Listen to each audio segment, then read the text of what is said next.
की आता समजा पानिपताला मराठी जेव्हा गेले, तेव्हा ₹2,00,00,000 कर्ज येताना घेऊन आले. तर जवळपास एक 150-200 सावकारांची यादी आहे पुण्यातल्या, की ज्यांनी नानासाहेब पेशव्यांना कर्ज दिलंय. पुण्यामध्ये आता पेशव्यांचं तुम्हाला माहिती आहे पुण्यात होतं. तर एक मोठं लग्न झालं होतं आपल्याकडे सवाई माधवरावांचं. त्या लग्नाला खूप खर्च झाला. तो खर्च काढणार कुठनं शेवटी, राईट? तर लोकांवर लग्नपट्टी लावली होती. कारण राजाला दिलेल्या लोनला काय कोलॅटरल ना? राजा म्हणेल चल निघ. कोलॅटरल काय, तर सगळं ट्रस्ट बेस चालू होतं. पण तो trust over the period generate झालेला होता. म्हणून कारण भारतामध्ये पैसा म्हणून जास्त होता, कारण आपण ॲग्रीकल्चर एक्सपोर्ट करू शकतो. नमस्कार मंडळी. न्यूज इंटरप्रिटेशनच्या युट्यूब चॅनलवर पुन्हा एकदा तुमचे सहर्ष स्वागत आहे. तर तुम्हाला कधी हा प्रश्न पडलाय का, की आता आपण जे इन्कम टॅक्स रिटर्न भरतो, तर पूर्वी कसे भरले जायचे आणि आत्ताची जशी टॅक्स सिस्टीम आहे तशी आधी कशी होती? त्याचबरोबर एवढी मोठमोठी युद्ध लढली जायची. मग या युद्धांना फायनान्स कुठून आणि कसं मिळायचं? चला तर मग आमच्याकडे आज आले आहेत CS शंतनू परांजपे सर. यांच्यासोबतच्या गप्पांमध्ये या सगळ्या प्रश्नांची उत्तर आपण जाणून घेऊया. Welcome Shantanu sir. पहिले तर तुमचं खूप स्वागत आहे आमच्या येस, थँक यू.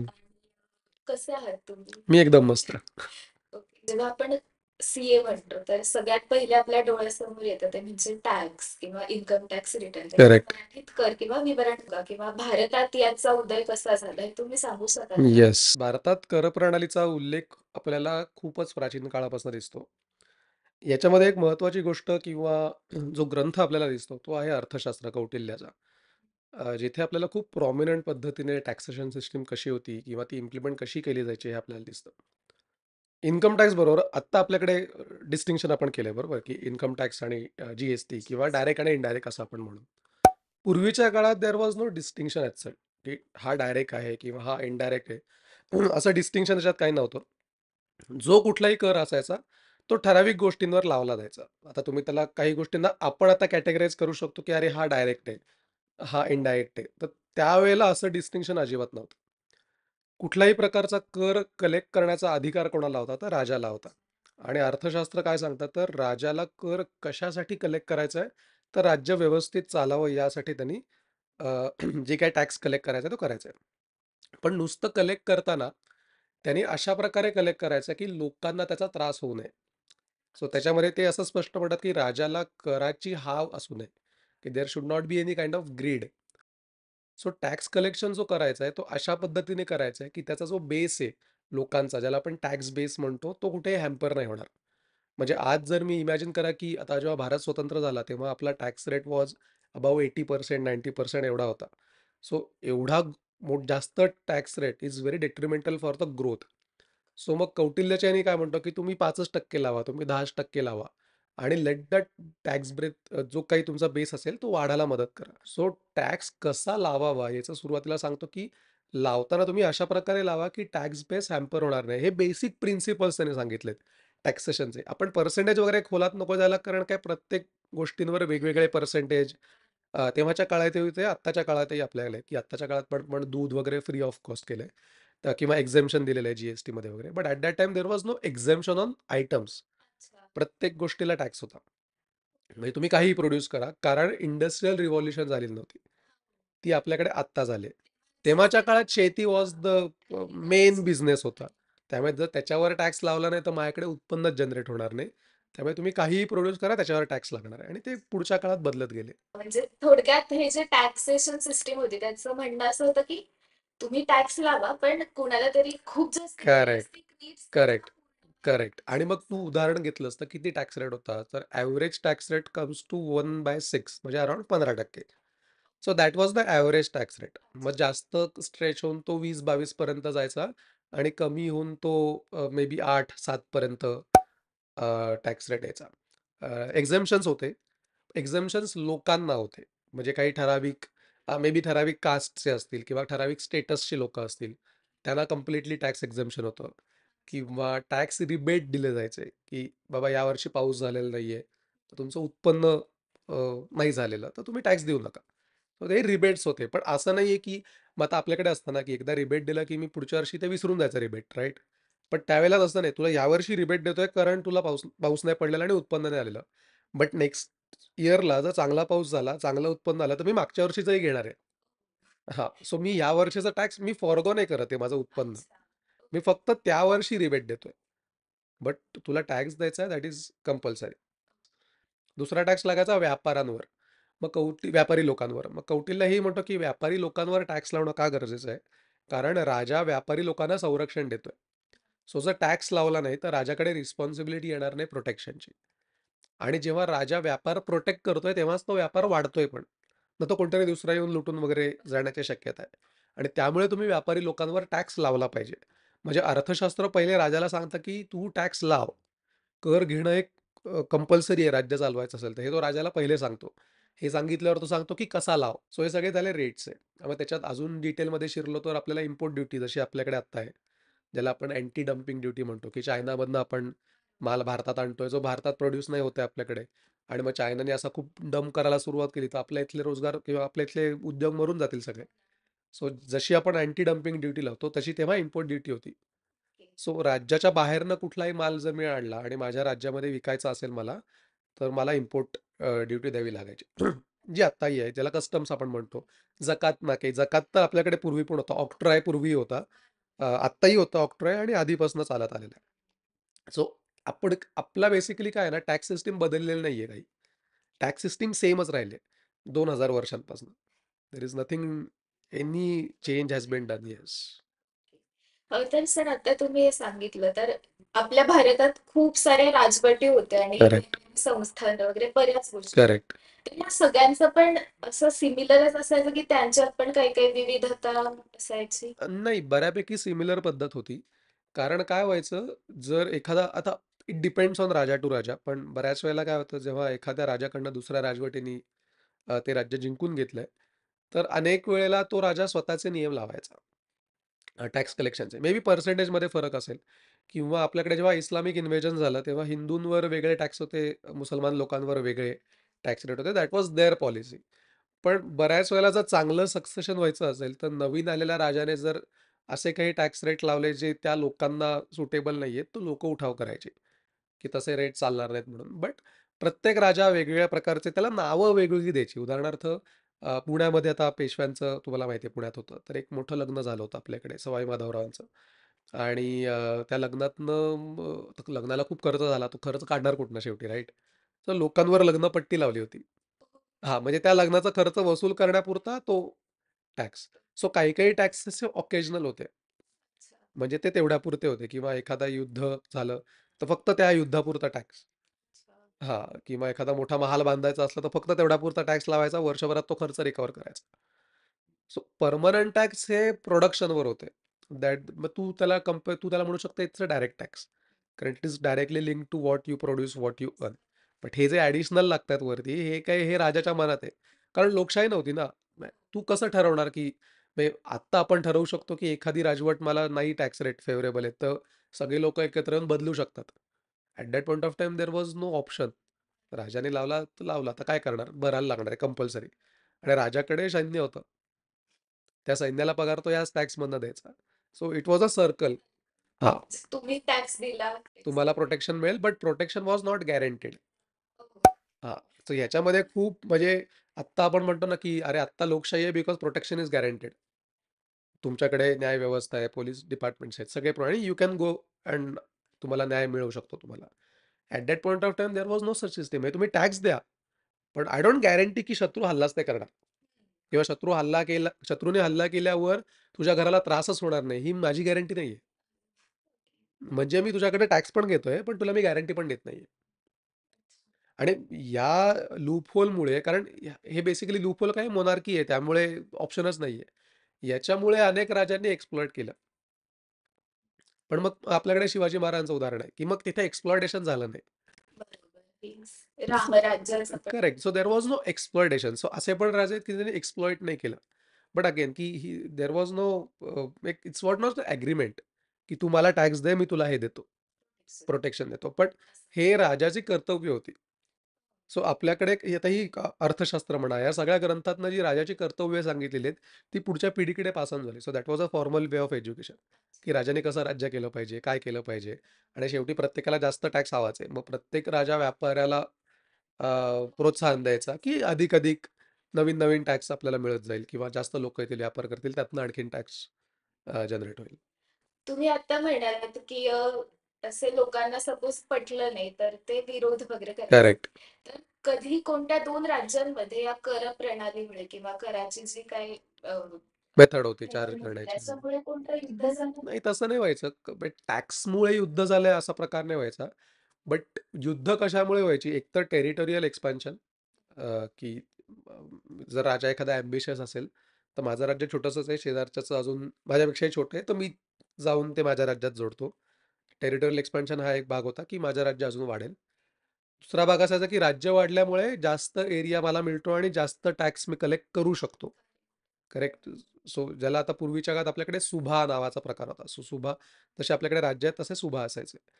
आणि वेगवेगळे सुभा होते. म्हणजे मुघलांच्या राज्यात 6 सुभे होते. दख्खन वॉज वन ऑफ द सुभा किंवा मग अजून डाऊन गेलं ते परगणे-बिरगणे यायचे. आणि मग मग ते पण बघायचं, की आता गंगा-यमुना खूप सुपीक प्रदेश आहे. तिथे शेती चांगली होते त्यामुळे टॅक्स कलेक्शन जास्त होऊ शकतं. बट महाराष्ट्रात, मराठवाड्यात पाऊसच नाही पडत.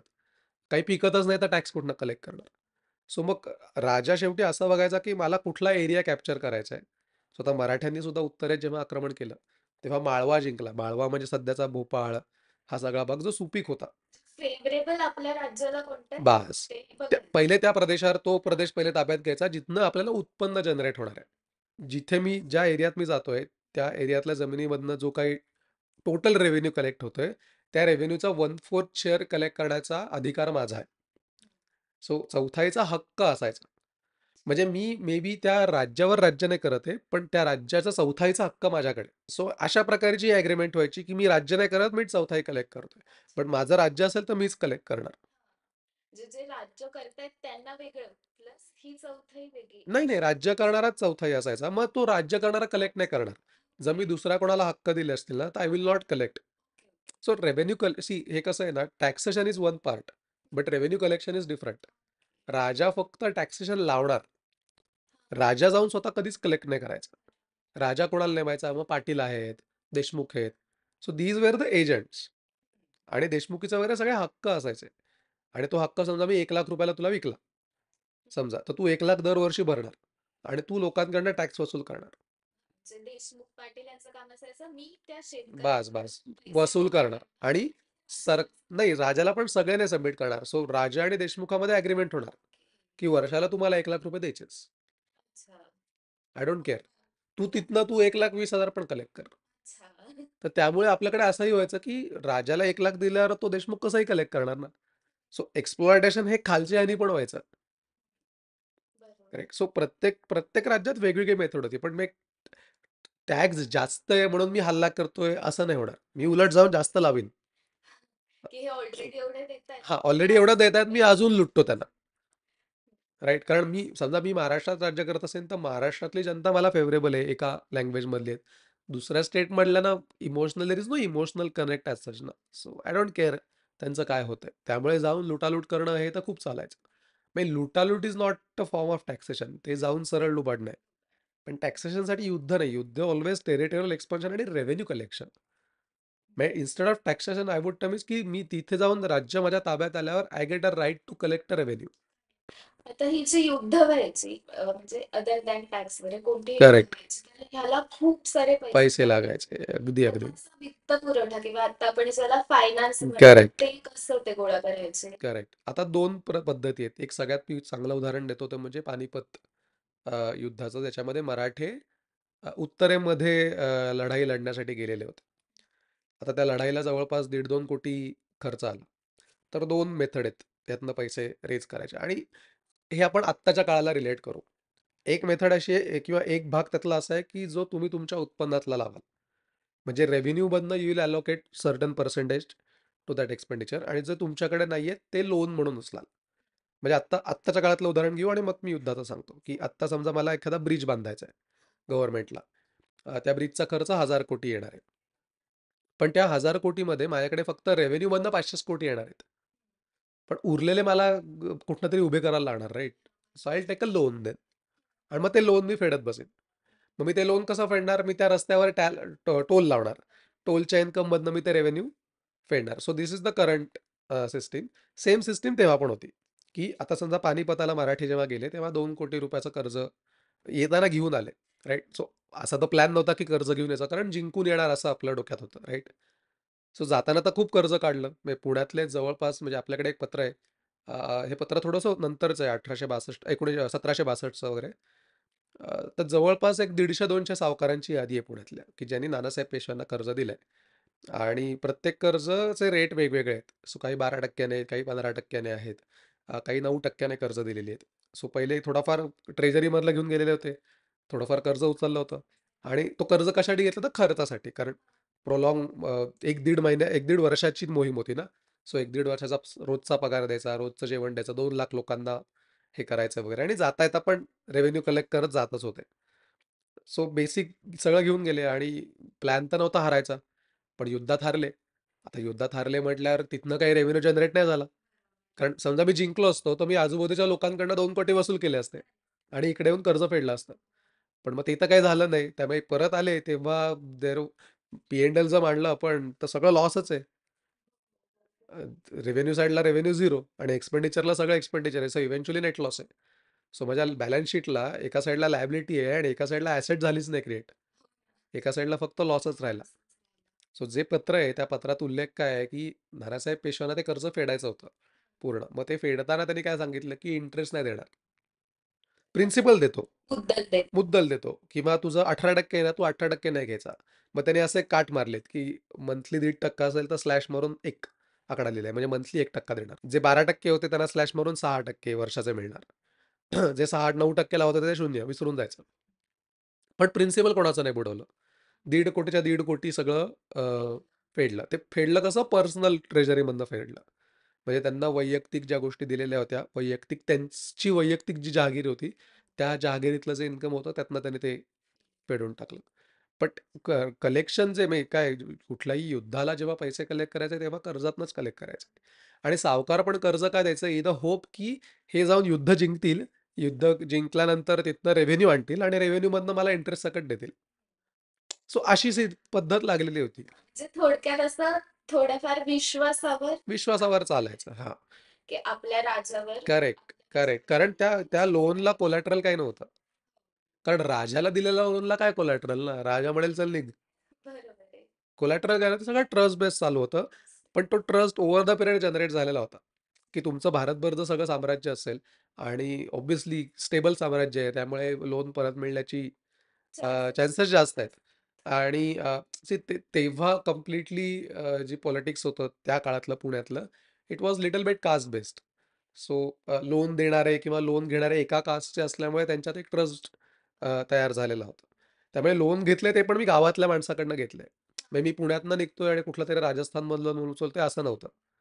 सो मी तुला विचारू शकतो कारण शेजारीत राहतोय माझ्या घराच्या. आणि तुझं बघितलंस तर लोन एका माणसाकडनं नाही घेतलेलं. म्हणजे आपण ज्याला म्हणतो ना हां. शॉर्टलिस्ट केले. सो त्यामुळे सावकारांना पण काय मी एकटा नाहीये. माझ्यासारखे 400 लोकं आहेत. मी बुडलो तर सगळेच सगळेच बुडणार बुडतील. आहेत. करेक्ट आणि मला मिळाले तर सगळ्यांना मिळतील. त्यामुळे डायव्हर्सिफिकेशन पण होतं लोनसाठीचं. त्यामुळे ती ती पद्धत खूप लागलेली होती आणि सावकारांच्या पण खूप मोठ्या जमिनी होत्या. त्यामुळे म्हणजे एकेका सावकाराने त्यावेळेला 3-3 लाख रुपये दिलेले आहेत.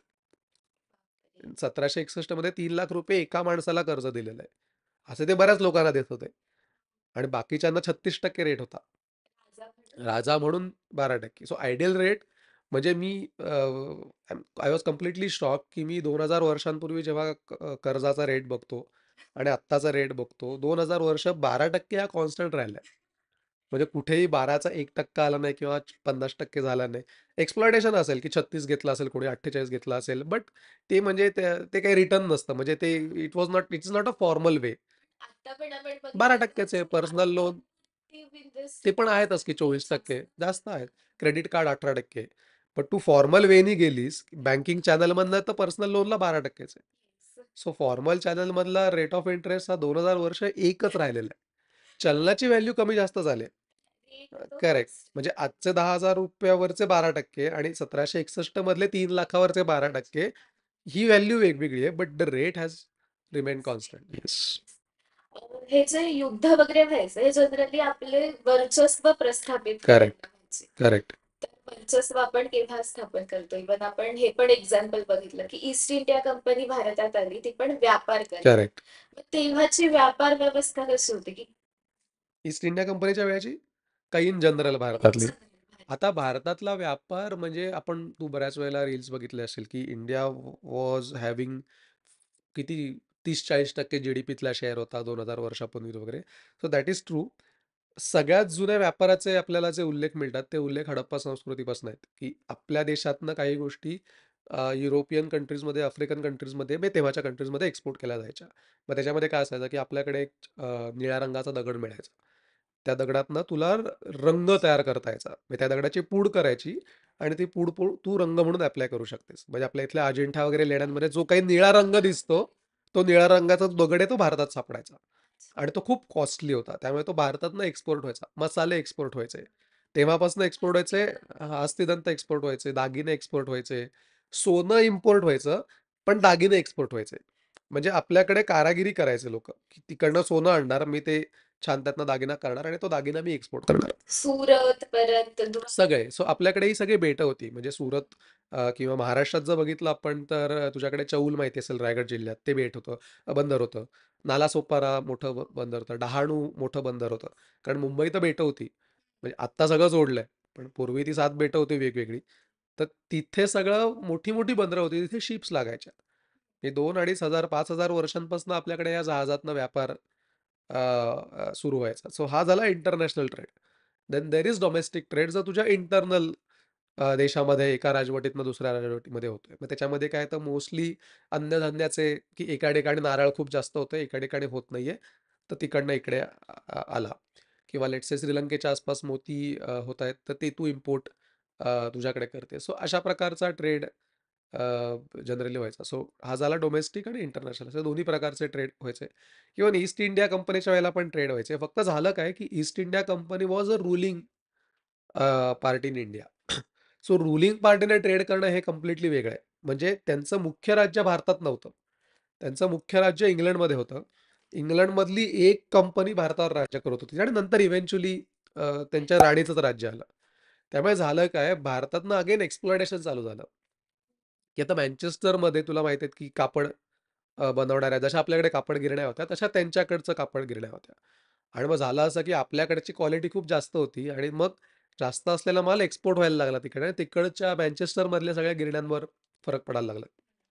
मग आपल्याकडे आपल्या इथल्या लोकांना शोषण करायला लागले, की इथल्या भारतातल्या कापड गिरण्या कशा बंद पडतील किंवा इथले लोकांना कसा त्रास होईल, जेणेकरून तिथले उद्योग चालू राहतील. म्हणून मग आपल्याकडे की स्वदेशी वस्तूच वापरा. ती चळवळ जी चालू झाली. सो हे का चालू करायला लागलं? कारण आपल्याकडचा जो एक्सेस माल व्हायचा तो तर जायचाच तिकडे. परंतु आपल्याकडच्या मालाने जर तिथली इंडस्ट्री हॅम्पर व्हायला लागली, तर तो हा इथली इंडस्ट्री पूर्ण मारूनच टाका. जेणेकरून तिथली इंडस्ट्री चालेल. सो भारतातली लोकं मग भारतातला पैसा हा इंग्लंडमध्ये अशा प्रकारे जात होता. म्हणजे देअर वॉज नो ॲक्चुअल लूट. म्हणजे तुझ्या घरात जाऊन पैसे घेऊन मी जाणार नाहीये. पण तुझ्या प्रॉडक्टला जर बाजारात ₹10 किंमत आहे, मी तुला ₹1 देणार आहे आणि ₹10 मी तिकडे विकणार आहे आणि मी श्रीमंत होणार आहे. आपल्याला इथे बनवायला तर लागणारच आहेत. Correct, correct. So it was so unfair trade होता. ट्रेड होता पण अनफेअर ट्रेड होता. इंग्रज यायच्या आधी ट्रेड ओपन होता. सगळे विकायचे पण म्हणजे त्याच्यामध्ये काय राजाची हस्तक्षेप फार नव्हता. बाजार मूल्याप्रमाणे बाजार मूल्य जे असेल ते असेल. हां, बाजारात जे कोण येतील मग काय घोडे यायचे आपल्याकडे अरबस्थानातनं. आपल्या राजानं अरबी घोड्यांचं फार म्हणजे विजयनगर हंपीचं जे साम्राज्य होतं, तिथले सगळे जे राजे होते, त्यांना हे अरबी घोडे फार आवडायचे. त्यामुळे त्यांनी असे कॉन्ट्रॅक्ट केलेले होते, की तुझा घोडा बंदरात उतरला बोटीतनं, की दुसऱ्या कोणाला विकला नाही पाहिजे. माझ्याचकडे घोडे डायरेक्ट माझ्याकडे. म्हणजे गोव्याला उतरायचे सगळे घोडे अरबी लोकं आणि पोर्तुगीजांना पण हे घोडे हवे असायचे. तर या विजयनगरवाल्यांनी त्या अरबांना सांगितलं, "तुम्ही जर तुमचे घोडे डायरेक्ट माझ्याकडे आणले नाहीत, तर उद्यापासून व्यापार बंद करेन. उतरू पण देणार नाही जहाजं तुमची. मी सगळे घेणार आहे तुमचे. सो कमिटमेंट घेण्याची आहे, पण मला द्यायचंय." म्हणजे आता आपल्याला जे वाटतं की हे ग्लोबल ट्रेड करेक्ट. आता आलंय पण तेव्हापासून आहे. आता पण आपण असं प्रेशर टाकतोच ना, की तेल आता बघ ना, आपल्याला तेल रशियावर सँक्शन्स लावलेले आहेत ऑइलसाठी. मग भारत काय म्हटला, "चल मी सगळं उचलतो, पण मला थोडं डिस्काउंट दे." राइट? सो अशा प्रकारच्या जशा आत्ता मैत्री आहेत ना, तशा तेव्हाही होत्या. तसे ट्रेड रिलेशन्स, की आपण शत्रू नाही आहोत, आपल्या ट्रेड रिलेशन्स चांगले आहेत. सो तसे होते, की मग तुझे घोडे मी सगळे विकत घेतो. डिस्काउंटला नाही घेत, मी सगळे विकत घेतो, पण मला विकायचे. सो अशा प्रकारची पद्धत खूप होती. म्हणजे ही झाली मॉनेटरी. मग बार्टर सिस्टम पण होती, की तू एक गोष्ट दे, मी तुला त्याच ह्याच्यातली दुसरी गोष्ट देतो. भारत जनरली हेच एक्सपोर्ट करायचं ॲग्रिकल्चरल ॲग्रीकल्चरल प्रोड्यूस चांगला व्हायचा. We were good in क्राफ्ट्समनशिप. आपल्याकडे दागिने चांगले एक्सपोर्ट व्हायचे. कापड चांगलं व्हायचं. मलमल आपल्याकडे खूप चांगल्या क्वालिटीची मिळायची. की इंग्लंडमध्ये आपल्या इकडचे करेक्ट. काहीतरी म्हणजे पुण्यात मलमल इतकी चांगली व्हायची, की ही अंगठी आहे ना, या अंगठीतनं अख्खी साडी जाऊ शकेल मलमलची किंवा अख्खी साडी गुंडाळून तू काड्यापेटीमध्ये पॅक करशील इतका पातळ पण चांगल्या क्वालिटीची मलमल तुझ्याकडे व्हायची. आणि जेव्हा हे इंग्रजांना दिसलं, की इथे एवढं चांगल्या क्वालिटीचं होतंय, तेव्हा त्यांनी ते आज तुला सापडणार नाही. आज मला अशी साडी शोधून दाखव, जी अंगठीतनं तुझ्या पास होईल. मिळतं. सो ते कारागीर पण गेले. So India was known for its craftsmanship, की आपल्याकडे प्रत्येक गावागावांमध्ये अशा प्रकारचे कारागीर होते, जे कारागीर अ, कुठल्याही प्रकारची वस्तू तयार करायच्या. मंदिरातल्या मूर्त्यांवरनं कळतं, की काय लेव्हलची बारीक अजून क्राफ्टमनशिप डेव्हलप असेल. सो करून we were great in paintings, we were great in craftsmanship किंवा हस्तिदंतावर कोरणं किंवा आपल्याकडे प्राण्यांपासून चांगले प्रॉडक्ट्स तयार व्हायचे. दूध, दूध गाई खूप मोठ्या प्रमाणात होते. मी तुला इमॅजिन नाही होणार, पण सदाशिव पेठेत 1851 ला एक सेन्सस झाली पुण्याची. भारताची सेन्सस झाली पूर्ण. That was the first census of India. Sadashiv पेठेमध्ये 4,000 म्हशी होत्या पुण्यातल्या 1851 मध्ये. आता तू इमॅजिनही करणार नाही, की गोठे कुठे असतील. 4,000 म्हशी फक्त सदाशिव पेठेत जर असतील, तर काय गोठे किती प्रत्येक वाड्यामध्ये गोठे आणि 15-20 म्हशी. तर म्हणजे सो आपली इकॉनॉमी ही सेल्फ सफिशियंट होती. गावातलं प्रत्येक घर, की मला घराला जे लागतं ते मी स्वतः कमवतो आणि जे ॲडिशनल होईल ते मी विकतो. त्यामुळे ॲग्रीकल्चर वॉज द मेन कारण आपली हां. कारण ते त्या बेस्डच इकॉनॉमी होती. सर्व्हिस बेस्ड नव्हती. सर्व्हिस बेस आत्ता व्हायला लागली. तर हे जे एवढे इंटरनॅशनल ट्रेड्स वगैरे व्हायचे, तर ह्याला पण थोड्या प्रमाणात वित्त पुरवठा लागतो. करेक्ट, तर असं म्हटलं जातं जे साऊथ इंडियामध्ये मंदिरं सापडतात, ती ह्या वित्त पुरवठ्याला मदत करायची. तर करेक्ट. मंदिरं मंदिरं नाही सपोर्ट करायची इकॉनॉमीला. ॲज इन मंदिरांकडे तो राईट नव्हता, की मी लोन देईन. प्रत्येक मंदिराची ट्रेजरी असायची कारण लोकं मंदिरांना काही ना काही दान द्यायची. पण मंदिर एखाद्या ट्रेडला प्रोत्साहन देऊन मी मंदिरातला खजिना रिता करतोय वगैरे, कारण ही सगळी मंदिरं राजाच्या मालकीची असायची. अच्छा. प्रायव्हेट मंदिरं ट्रस्ट फॉर्म केलंय वगैरे ही पद्धत नव्हती.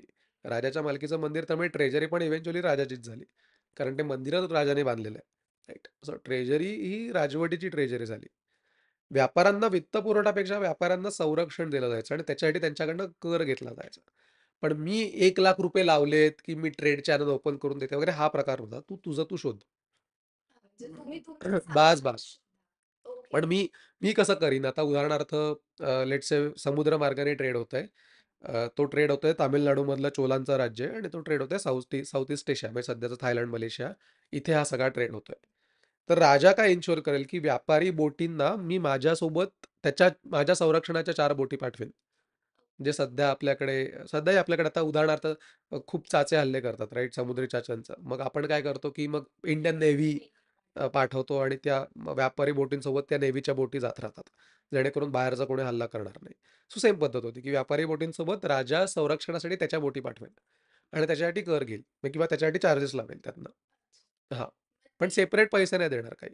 आज बघ ना तिरुपतीला किती कलेक्ट होतात. शिर्डीला 150 कोटी जर वर्षाला सो तिथे जाणारी लोकं देणग्या देत आहेत. त्या देवाला दिलेली देणगी आहे. म्हणजे मंदिर बांधून झाल्यानंतर जी लोकं दर्शनाला येतील, त्या दर्शनाला येणाऱ्या लोकांनी दिलेल्या देणग्या आहेत. पण ते काय झालंय, मंदिर बांधलं 1000 वर्षापूर्वी. 1000 वर्षांचं अॅक्युम्युलेशन एवढं होऊच शकतं ना आपल्याकडे. त्यामुळे आत्ताचे साठे आहेत ते काही एका वर्षातले नाहीयेत. ते 1000 वर्षांमधले आहेत.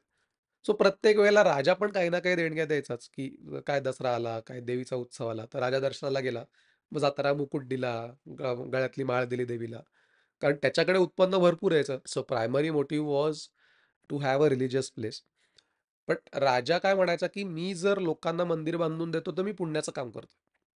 सो राजाला पुण्य हवंय. राजाला त्याचं नाव मोठं करायचं आहे. सो हे आता खूप हेतू आहेत मंदिर बांधण्याचे. उदाहरणार्थ हा एक मी तुला सांगितला, की राजाला त्याचं नाव मोठं करायचं आणि पुण्य हवंय. दुसरं म्हणजे राजा नवस बोललेला असतो, की मी ह्या युद्धाला जातोय. युद्ध जर मी जिंकलं, तर तुझं मोठं मंदिर मी इथे बांधेन देवाचं. सो अशी अनेक मंदिरं आहेत, की राजा एखाद्या युद्धावर गेलाय, ते युद्ध तो जिंकलाय आणि परत आल्यानंतर त्यांनी कमिट केलेलं होतं किंवा त्यांनी नवस बोललेला होता. मग त्या नवसाप्रमाणे त्यांनी ते मोठं मंदिर बांधून दिलं. किंवा व्यापारी नवस बोललेला असतो. व्यापारी असंही, की राजाला व्यापाऱ्याने कमिट केलेलं असतं, की "तू मला स्पेशल कन्सेशन दे व्यापारामध्ये, तर मी तुला हे मंदिर बांधून किंवा मी इथे मंदिर बांधतो मग." सो जी सगळी मोठी मंदिरं आपल्याकडे दिसतायत ना, ही मेजरली अशा प्रकारे बांधलेली आहेत. याचंच उदाहरण म्हणजे दगडूशेठ हलवाई ते पण व्यापाऱ्यांनी एक्झॅक्टली. काही ना काही नवस बोलला असेल, स्वप्नात स्वप्नात दृष्टांत दिला असेल, की मंदिर बांध माझं, मी इथे आहे, अशी मंदिरं बांधलेली आहेत. इनिशियल लेव्हलची कन्सेप्ट होती दॅट वॉज रिलेटेड टू मोक्षप्राप्ती. बट ती नंतर काही राहिली नाही. आणि मग देन मंदिरं became a way to have an economic trade. कारण आता हम्पीमध्ये आपण जेव्हा जातो, प्रत्येक मंदिरासमोर बाजार आहेत, 1-1 किलोमीटर लांबीचे. सो मंदिर वॉज अ प्लेस, की जिथे सगळी लोकं येणार आहेत ना, मग सगळी लोकं जिथे येतात दर्शनाला, तिथेच तुम्ही बाजार तयार करा. मार्केट हां, प्लेस क्रिएट झालं. करेक्ट. आणि एकदा मार्केट प्लेस क्रिएट व्हायला लागली, की इव्हेंच्युअली ती मोठी होत जाते. मग मार्केट प्लेससाठी पण लोकं येतात, की बरोबर. एखाद्या ठिकाणी काहीतरी चांगली गोष्ट मिळते म्हणून तू तिथे जातेस आणि मग दर्शन पण घेतेस. पण मग अगदी मोत्यांपासनं, घोड्यांपासनं सगळ्या गोष्टी विकायच्या. त्या मंदिराच्या आसपास? मार्केट प्लेसमध्ये समोर 1-1.5 किलोमीटर घोडे विकायला आणायचे. म्हणजे सगळ्या गोष्टी मिळायच्या जगातल्या. हम्पीला तर जवळ-जवळ सगळ्या गोष्टी मिळायच्या जगातल्या तिथे, की तुझ्या अगदी कार्पेट्सपासून सगळ्या गोष्टी आणि फक्त भारतातल्या नाही तर बाहेरचे ट्रेडर येऊन पण बसायचे. जागतिक. हां, कारण अरबी लोकांना पण भाषा कळायची, दख्खनी भाषा बोलली जायची. त्यामुळे ते येऊन विकायचे. सो मंदिर is not just a place. It became economy झाली, इकोसिस्टम झाली, की मंदिरामध्ये रिलिजियस एज्युकेशन पण दिलं जातंय. राजासाठी पण मंदिर आहे, लोकांसाठी पण ओपन मंदिर आहे, व्यापारसुद्धा होतोय.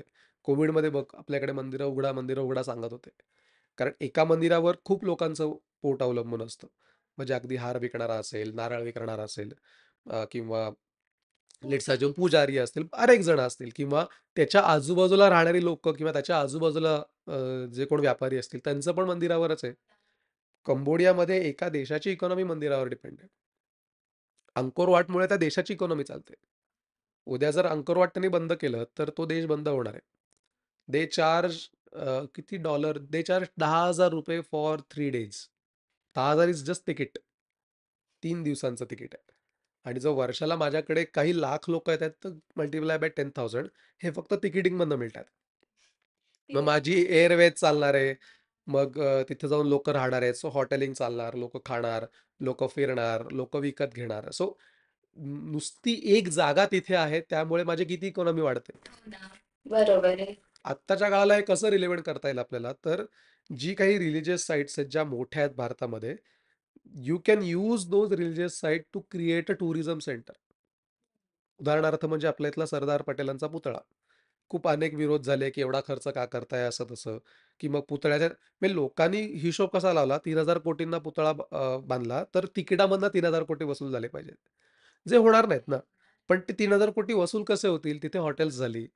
तिथे वर्षाला 1,00,000 लोकं जर येत असतील किंवा लेट्स से महिन्याला 1,00,000 लोकं येतायत, तर 1,00,000 लोकं एव्हरेज स्पेंड किती करतायत त्या ठिकाणावर? तिकीट तर आहेच, बट खाणार, काही ना काही राहायला. सो ॲव्हरेज जर 1,000 स्पेंड झाला 1,00,000 लोकांचा एका महिन्यामध्ये, तर जवळपास 10 कोटीचा रेव्हेन्यू एका महिन्यामध्ये इकॉनॉमी सर्क्युलेट झाली तिथे. आणि मला तिथे जायला मी जर महाराष्ट्रातून जात असेल, तर मी ट्रेनमधनं जाणार. मग तिथे पोहोचणार. So overall spend becomes much more than that. So पूर्वीच्या लोकांना पूर्वी वी वर नेट एक्सपोर्टर्स. आत्ता आपण नेट इम्पोर्ट होतो. वी आर इम्पोर्टिंग मोर कारण इंडस्ट्रियल रिव्होल्यूशन झालं आणि आपल्याकडे ऑइल नाहीये. सो आपण ते खूप इम्पोर्ट करतोय. पूर्वीच्या काळात ऑइल नव्हतं. सो रिमूव्ह ऑइल आत्ताच्या इम्पोर्ट्समधनं आणि you will become a net export. तेव्हा ऑइल नव्हतं. सगळं आपल्याकडेच मिळतं. करेक्ट. ॲग्रीकल्चर आपल्याकडेच मिळतंय. ते तुला इम्पोर्ट नाही करायला लागत आहे. ते बाहेरच्या देशांना इम्पोर्ट करायला लागतंय. So apart from oil, oil आणि डिफेन्स जे तुला लागतं. पूर्वीच्या काळात या 2 गोष्टी लागत नव्हत्या. राजा सगळं बघायचं. आणि डिफेन्स काय तलवारी-बिलवारीच होत्या. जेव्हा बंदुका यायला लागल्या, तेव्हा आपल्याकडे त्या नव्हत्या. सो पूर्वी वी वर नेट एक्सपोर्टर्स. त्यामुळे व्हायचं काय बाहेरचा पैसा भारतात यायचा आणि भारतात खेळवला जायचा. म्हणून भारताला म्हणून सोने भारत हां, कारण भारतामध्ये पैसा म्हणून जास्त होता, कारण आपण ॲग्रीकल्चर एक्सपोर्ट करू शकत होतो. आणि आत्ता एक्झॅक्टली उलटी केस आहे. सो आपण काय झालं ना, आपण मागे कुठे पडलो? आपण टेक्नॉलॉजीमध्ये मागे पडलो. So we are basically importers of technology. पण पूर्वीच्या काळात एक्झॅक्टली उलटं होतं. त्यामुळे जास्त पैसा आपल्याकडे इकॉनॉमीमध्ये खेळत होता. सोन्याचा धूर भारतात अगदी, अगदी. निघायचा. आणि 2000 वर्षांपासून निघायचा. म्हणजे असा एका राजवटीत नव्हता निघत. तर ही जी अ, एवढी सगळी तुमच्याकडून माहिती मिळाली, की तेव्हाची जे फायनान्शियल आपली करेक्ट, कंडिशन कशी होती, फायनान्शियल्स कसे होते आणि टॅक्स वगैरे कसा कलेक्ट केला करेक्ट. जायचा, हे आमच्यासाठी खूप महत्त्वाचं आहे, म्हणजे जाणून घ्यायला आणि आमच्या व्ह्युअर्सला पण नक्की समजेल. Yes, yes, thank so much sir, तुम्ही आलात आमच्या. Yes. Thank you so much for inviting. आणि अगेन सगळ्या लोकांनी हा व्हिडिओ बघा. चॅनलला सुद्धा लाईक, सबस्क्राईब, शेअर आणि जरूर करा. आणि ही माहितीसुद्धा लोकांपर्यंत माझ्या मते पोहोचणं खूप गरजेचं आहे, की हिस्ट्री फक्त आपल्याकडे म्हणतात ना, की "अरे, जुन्या काळात का रमून राहतो?" वगैरे. But if we understand the history आणि if we correlate the history to the current times, तर माझ्या मते खूप जास्त बेनिफिट होईल, की जुन्या काळात काय होतं, त्यातलं काय चांगलं आपण घेऊ शकतो आणि ते आत्ताच्या ह्याला ॲप्लाय करू शकतो. The application part is more important. So सगळ्यांनी कोणालाही इतिहास वाचायचा असेल, तर नुसता वाचू नका. तो करंट सिच्युएशनला ॲप्लाय करून त्यातनं बेनिफिट कसा आपल्याला घेता येईल, तर माझ्या मते ते सगळ्यांनी बघितलं पाहिजे. Thank you sir. Yes, thank you.